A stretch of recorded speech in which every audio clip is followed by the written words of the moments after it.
আজকের নিবেদন হলো গঙ্গার ইলিশ। চলো দেরি না করে শুরু করা যাক আজকের নিবেদন। পণ্ডিতেরা বলেন কাজই নাকি মানব জীবনের লক্ষ্য। হয়তো তাই, কিন্তু এসব অকাজের কথা ভাবিবার অবসরটুকু অত্যন্ত পণ্ডিতের কাছে নেই, আমারও তো নেই। আমার কর্মতালিকা দেখিলে পণ্ডিতদের স্বীকার করতে হইত কিছু একটা বাড়াবাড়ি হয়তো হইয়াছে। সকালে পাড়ায় দুটি ছেলে পড়ায়। ছাত্র দুটির পিতা সত্যই পুত্রের সঙ্গে থাকে। পাঠের সময় তারা কাছে বসিয়া থাকেন। একটাও বাজে কথা বলিবার আমি সময় পাই না। একজনের মাছ কিনিয়া দিবার ভার আমার উপর আসিয়া পড়িয়াছে। উক্ত পিতা মৃদু হাসিয়া বলিলেন, মাস্টার মশাই, একবার বাজার থেকে। ওরে রামা, সঙ্গে যা না। আচ্ছা মাস্টার মশাই, আপনি এগুন, রামা কিন্তু যাচ্ছে। বলা বাহুল্য, রামা কিন্তু যায় না। আমি একাই যাই এবং মাছ কিনিয়া আনি। চাকরদের হাতে মাছ কিনিবার ভার দিলে বড়ই চুরির আশঙ্কা। আমাকে দিয়ে তো আর সে ভয় নাই। হাজার হোক, আমি নোবেল প্রফেসর লোক তো। বাঙালি পিতাদের প্রাইভেট মাস্টারদের ওপর অগাধ বিশ্বাস। আহারান্তে 10:30টায় আসল কর্মস্থলে যাই। আমি জুট মিল বিদ্যাকেন্দ্রের অধ্যাপক। 10টা হইতে ছাত্ররা আসিতে থাকে। 11টার মধ্যে বাড়ি ভরিয়া যায়। 2,500 গাঁট ছাত্র সংখ্যা আমাদের। বছরে বছরে 1,500 গাঁট শক্ত করিয়া বাঁধিয়া বিশ্ববিদ্যালয় পরীক্ষার জন্য পাঠিয়া দিই। সেখানে ভালো মন্দ মাঝারি দর কষাই হইয়া থাকে। আমাদের কাজকে প্রায় নিষ্কাম বলা যাইতে পারে। বেতন এতই কম যে মাসের প্রথম দিনের পর হাতে আর কিছু থাকেই না।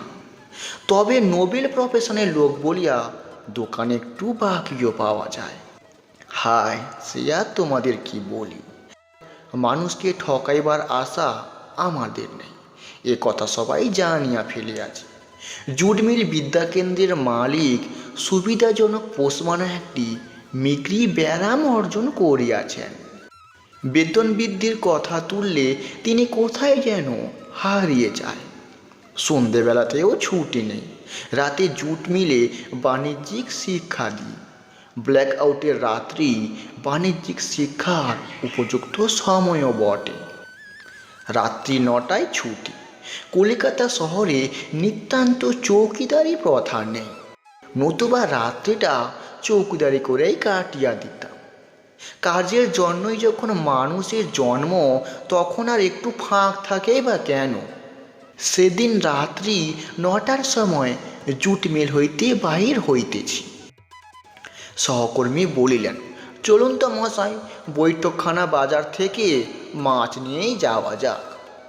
তারপরে একটা ঢোক গিলিয়া বলিলেন, রাতে কিন্তু ইলিশ মাছটা খুব সস্তাই হয়। আমি বললাম, হ্যাঁ চলুন, সমস্যা নেই কোনো। মনে মনে ভাবিলাম, পরের জন্যই তো মাছ কিনিয়া আসিতেছি, নিজের জন্য তো কিনিবার কোনো অবসর হয় না। সহকর্মী বাজারে ঢুকিয়া পড়িলেন। বুঝলাম তিনি মাঝে মাঝেই আসেন। ঝুড়ির মধ্যে স্নিগ্ধ চিকন গঙ্গার ইলিশগুলি চক্রাকারে সজ্জিত, ছোট বড় মাঝারি, কোনটা বা তৃতীয়া চন্দ্রাকোলা, কোনটা চতুর্থীর, কোনটা পঞ্চমীর, কোনটা আবার ষষ্ঠীর। সের নয়, শিখে। সহকর্মী বললেন, কাল 1.5 টাকা ছিল। ওই গণেশ, কাল কত ছিল রে? গণেশ মৎস্য বিক্রেতা। সে যেন কি একটা বলিতে যাইতেছিল। এমন সময় অন্য একজন খদ্দের আসিতেই তার প্রতি মনোনিবেশ করিল। সহকর্মী আগামীকালের আশায় রহিলেন। আমার এই প্রথম এবং শেষও বটে, তাই এক সের একটা মাছ কিনিয়া ফেলিলাম। সঙ্গে একটা কাগজের থলি ছিল, মাছটা তাতে ভরলাম। কেবল শুভ্রপুচ্ছটি বৃদ্ধির পাকা গোফের মতো বাহির হইয়া গেল। সহকর্মী বলিলেন, আপনি এগোন, আমি একটু পরেই আসছি। বুঝিলাম গণেশও তাহার মধ্যে এখন একটা ধৈর্য পরীক্ষার দড়ি টানাটানি চলিতে থাকবে। হ্যারিসন রোডের মোড়ে ট্রামে উঠতে চেষ্টা করছি। প্রত্যেকখানা গাড়িতেই সূচিভেদ্য ভিড়। 7খানা ট্রাম ছাড়িয়া দিয়া রবার্ট বোসের কীর্তিকে খবর করিয়া 8ম ট্রামে আমি উঠিয়া পড়িলাম। ভিড়ের জন্য সরলভাবে দাঁড়ানো সম্ভব হয় নাই। দেহখানা 3-4 দফা বাঁকিয়া গিয়াছে, কিন্তু তাতে সেই খামখানা ঠিক আছে। তার ফাঁক দিয়া মৎস্যপুচ্ছ দৃশ্যমান। গাড়ি ছাড়িয়া দিল। তারপর একটা কাণ্ড ঘটিয়া গেল এক মুহূর্তের জন্য। একজন পুছিল, কোথায় কিনলেন মাছটা? আগে বৈঠকখানা বাজারে। 3জন সমস্বরে পুছিল, হ্যাঁ, তা কত নিল? নোবেল প্রফেশনের লোকেরা চেষ্টা করিলেও মিথ্যে কথা মুখে টানিয়া নিতে পারে না। কিন্তু কে যেন আমায় মুখ দিয়া বলিয়া ফেলিল, আগে 5 ট্রামে সেই সূচিবেদ্য জনতা ওইখানটানে চিৎকার করিয়া উঠিল, 5 কি বলো মশাই? ট্রামখানা ঘুরিয়া যেমনই শিয়ালদা স্টেশনের মুখে থামিয়াছে, অমনি সেই জনতা মুহূর্তের মধ্যে ট্রাম হইতে নামিয়া পড়িল এবং পরক্ষণেই মিলিটারি লরি আগ্রহ করিয়া বৈঠকখানা বাজারের মুখে ছুটিয়া চলিল। কে বলিল বাঙালির মধ্যে একতার অভাব, তবে তেমন তেমন উপলক্ষ তো চাই। ট্রামও খালি হইয়া গেল। নিতান্ত কর্তব্যবোধে না বাঁধিলে বোধ করে কন্ট্রাক্টরও যাইত। আরামে আমি বসিয়া পড়িলাম। বাঙালির মৎস্যবীতি ও যুদ্ধের বাজারের সম্বন্ধে অনেক কথা চিন্তা করিতে লাগিলাম। কেবল ভয় ছিল, হতাশ জনতা দ্রুততার বেগে ফিরে আসিবার আগে ট্রামখানা এই অঞ্চল ছাড়িয়া গেলেই হয়। ব্যাপারখানা বড় হাস্যকর।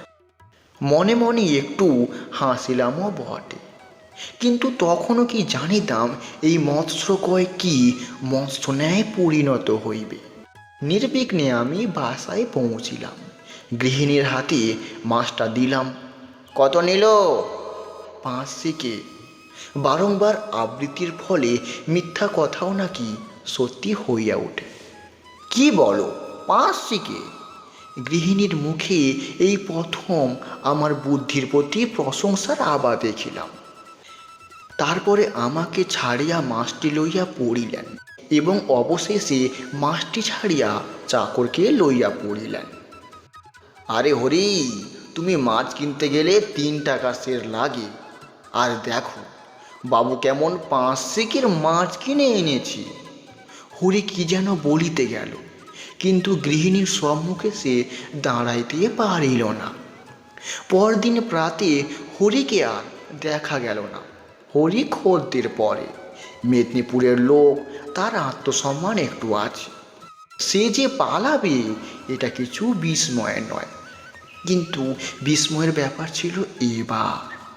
খবরের কাগজ খুলিতেই চোখে পড়িল বৈঠকখানার বাজারে দাঙ্গা। মৎস্যকেতা ও জেলেদের মধ্যে মাছের দর লইয়া ছোটোখাটো একটা দাঙ্গা বাঁধিয়া গিয়াছে। বুঝিতে বিলম্ব হইল না, এই আমার সেই মৎস্যপ্রিয় জনতার কীর্তি। বিকেলবেলা বেড়াইতে বাহির হইব, এমন সময় গৃহিণী আমার হাতে 5 পয়সা দিয়ে বলিলেন, শোনো না, আসবার সময় কালকের মতো একটা মাছ নিয়ে এসো। কি সর্বনাশ! এর জন্য তো আমি প্রস্তুতি ছিলাম না। বলিলাম, আজ তো জুট মিল ছুটি, রবিবার যে। গৃহিণী বলিলেন, কিন্তু বাজার তো ছুটি নয়। ওবেলা আবার বাজারও হয়নি, চাকরটা যে পালিয়ে গেছে। তারপরে আরও 3 দফা 5 হাতে দিয়ে বলিলেন, ওই 3 বাড়ির গিন্নিরা দিয়েছে, তাদের জন্য কিন্তু 3টে নিয়ে এসো। পাড়াতে 3টি বাড়ির সঙ্গে আমাদের বড় ঘনিষ্ঠতা আছে। আমার গৃহিণী দুপুরবেলা সেসব বাড়িতে গিয়ে স্বামীর অসাধারণ সাফল্যের বার্তা ঘোষণা করিয়াছেন এবং আসিবার সময় মাছের সুলভ মূল্য লইয়া আসিয়াছেন। অজ্ঞাত গৃহিণী স্বামীর মর্যাদা রক্ষা করবার জন্য 4 দফা 5 পয়সা লইয়া যাত্রা করিলাম। বাজারে পৌঁছে ভাবিলাম, যা করেন সিদ্ধিদাতা গণেশই করেন। সিদ্ধিদাতা গণেশই বটে। পূর্বোক্ত গণেশ তখন দুটি ঘটি সিদ্ধি ঘুটিয়া পার্শ্ববর্তীর হাতে একটি ঘটি দিতেছিল। সে আমাকে দেখিয়া চিনিল। নোবেল প্রফেশনের লোক দেখিলেই চেনা যায়। কত করে হে? আগে বাবু, আজ খুব সস্তা। কত? 3 টাকা। সে কি হে, কি মাছের আমদানি কম নাকি?